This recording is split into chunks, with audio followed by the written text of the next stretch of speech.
Snater 6 for skittles Glamorgan.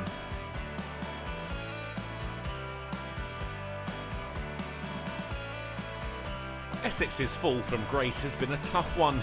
Last year's double winners are now condemned to finish the season without silverware, but they could still take the Division 2 title, starting the final stage of the LV County Championship, top of their pile on 19 points. That could all change quickly though, with visitors Glamorgan just 7.5 behind.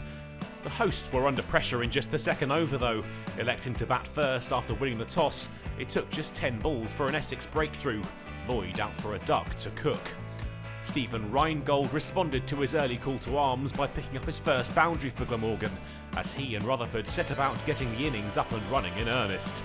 They'd make it as far as 39 when Reingold looked for another drive through the covers, only to hand Harmer his second catch of the day, this time off Snater. And 2 balls later, Snater had his second. Billy Root, unable to add anything to the score, out LBW for a duck. Carlson did what he could to arrest the slide alongside Rutherford. They took the score past 50, but he too wouldn't be long for the middle, out to Snater for 15. And 3 balls later, Cook followed, Snater now chasing a 5-fer. Harmer got in on the act though. Rutherford's watchful stay brought to an end, a simple catch for Pepper under the lid.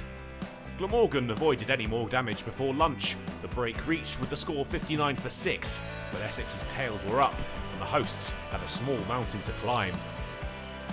And they'd slip once again. Harmer with his second wicket, Salter taken in the deep by Dan Lawrence for 7. Another for Harmer left Glamorgan teetering on the edge of being blown away for under 100. Van der Hookton playing on to go for 3. Lukas, Carey and Dan Douthwaite had a bit of a dash. A late fight back from the lower order as they climbed into the bowling of Harmer and Snater. But there was one too many shots in anger. 5 wickets to Snater when Douthwaite looked for the boundary again. It was all over a few balls later. Another big heave from Carey held by Harmer at fly slip, and Glamorgan had slumped to 134 all out.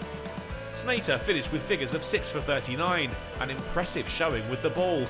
There were too many single-digit returns for Glamorgan.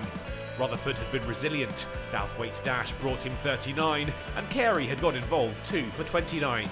Over to Essex then to see if they could do any better. Glamorgan showed that perhaps it wasn't just a poor batting performance that had scuppered them. 8 on the board when Sir Alistair Cook fell caught behind for a 3-ball duck off Carey in the second over. Brown and Wesley looked to deny Glamorgan any further opportunities. No need for risks, with their hosts' first innings total not too intimidating. And with renewed confidence, they began to open up a little more, the second wicket partners building a decent platform. But just when Essex looked like they were taking control, Wesley departed, caught behind off Van der Hookton for 8. The visitors avoided further damage before the break, the score at tea 44 for 2, the deficit now just 90. Brown and Lawrence made sure the Glamorgan joy would be short-lived, the new partnership going well together and ticking their way towards 100 runs amidst difficult conditions. Their partnership was soon worth 50, boundaries few and far between, but that didn't slow them. Brown picked up a 50 in the dying light, a single off Salter enough to get him there, and tick the score up to 92. They'd go no further than that though, 8 runs short of 100, but just 42 behind the hosts at the end of the day, with 8 wickets in hand.